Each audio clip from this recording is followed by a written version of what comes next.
Вот недавно, 21 июля, на совещании Владимира Путина с членами правительства произошел такой диалог между Айсеном Николаевым после его доклада.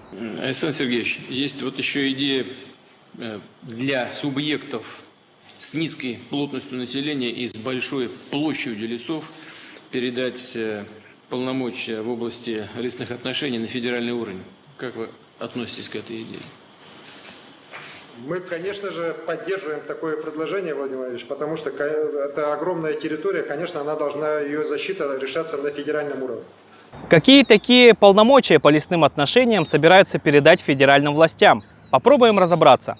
На данный момент, согласно Лесному кодексу Российской Федерации, по принятым в 2007 году, в полномочия по лесным отношениям в ведении Якутии по 82 и 83 статье входят владение и пользование лесами, установление ставок платы за единицу объема, заключение купли-продажи лесных насаждений, организация и проведение торгов, вот тут внимательно, выдача разрешений на выполнение работ по геологическому изучению недр на землях лесного фонда, в том числе организация осуществления мер пожарной безопасности и тушения лесных пожаров в лесах.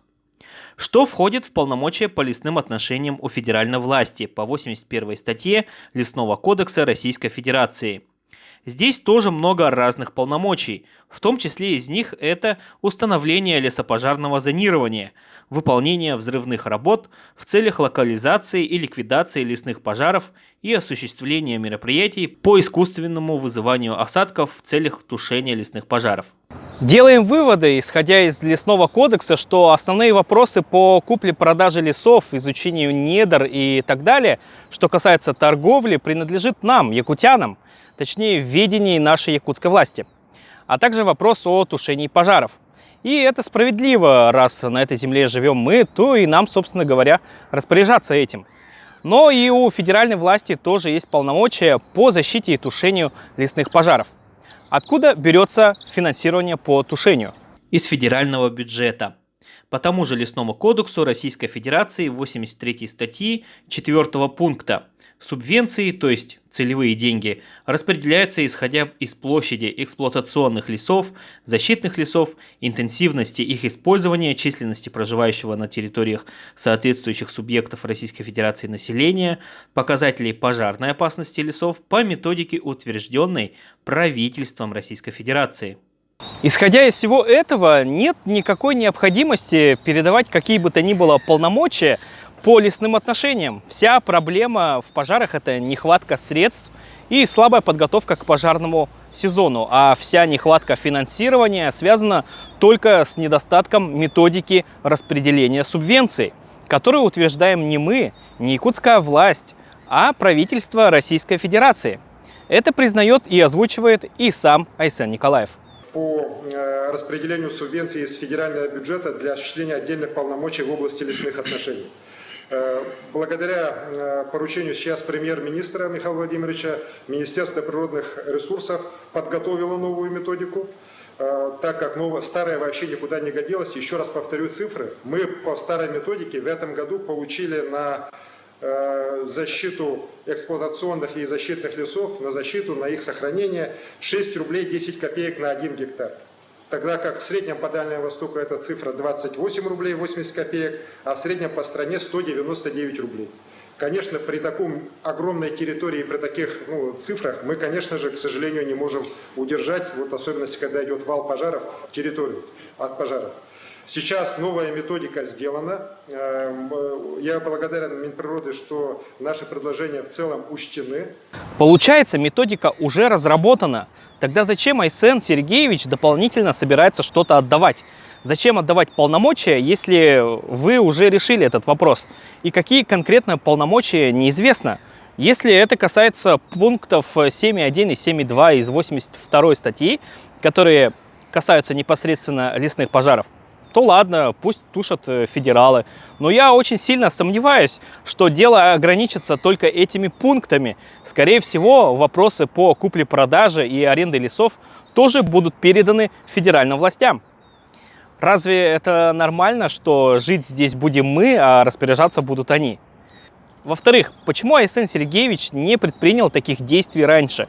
Неужели министр экологии Сахамин Миланович не доложил, что лесные пожары начали расти уже с 2017 года? Эта проблема возникла не вчера, не этим летом, а 4 года назад. Заметьте, что расходы по всем вопросам у Министерства экологии с 2018 года не изменились. Это около 3 миллиардов рублей.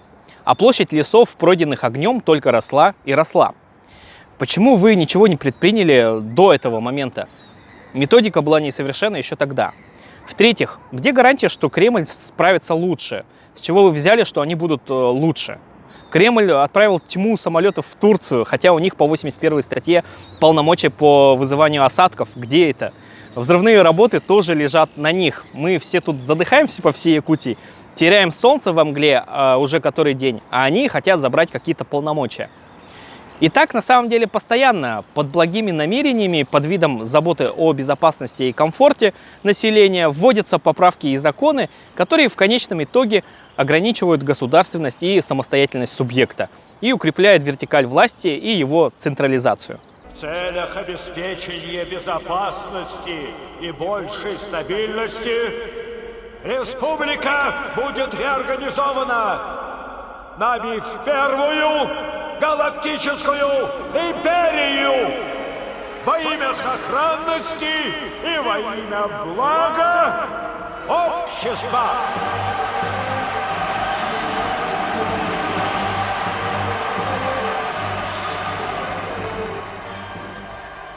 Вот так свобода и умирает. Под гром аплодисментов. Время от времени я вижу комментарии. Леса всегда были федеральными, что, конечно же, опять неправда. Давайте обратимся к истории и посмотрим на Конституцию Якутии в первой редакции от 1992 года. Статья 5. Земля, недра и их богатство, воды, леса и вообще все – это собственность Якутии и неотъемлемое достояние якутян. Сравним с нынешней Конституцией Якутии в 2021 году. Статья 5, пункт 2. Государственная собственность на землю, воды, леса и так далее выступает в форме собственности Якутии и собственности Российской Федерации. Получается, если взглянуть в историю, в прошлое, раньше все, что находится на территории Якутии, по Конституции принадлежало только народу Якутии и никому больше. Но это в прошлом, это история, сейчас это не так. Момент, когда изменилась 5-я статья, по которым леса стали принадлежать и Якутии, и Кремлю, произошел 17 июля в 2001 году по внесениям и дополнениям Конституции Якутии. И я хочу напомнить зрителям, что вы не можете быть далеки от политики и не интересоваться ей, потому что политика – это государство, а государство – это все, что есть вокруг нас. Посмотрите, вот доходы Якутии в отчете от Министерства финансов Якутии. 314 миллиардов рублей. Вы думаете, это деньги власти? Нет. Это все наши деньги, наши вместе с вами. Из этих 314 миллиардов рублей 45 миллиардов рублей налог на прибыль организаций, это там, где мы с вами работаем или которыми мы руководим. 42 миллиарда рублей налог на доход физических лиц, это тоже мы с вами платим. 7 миллиардов рублей налогов с акцизных товаров, это бензин и дизельное топливо, которое мы использовали, а также сигареты и алкоголь.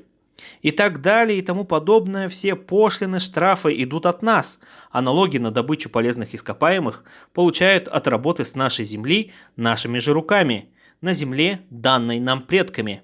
И даже эти 162 миллиарда рублей дотации из федерального бюджета тоже практически наши же деньги, которые добыты из того же НДПИ и НДС с якутской земли. Наверху во власти сидят только благодаря нам или нашего молчаливого согласия. Все деньги, поступающие в бюджет, наши общие деньги. Без этих финансов нет власти.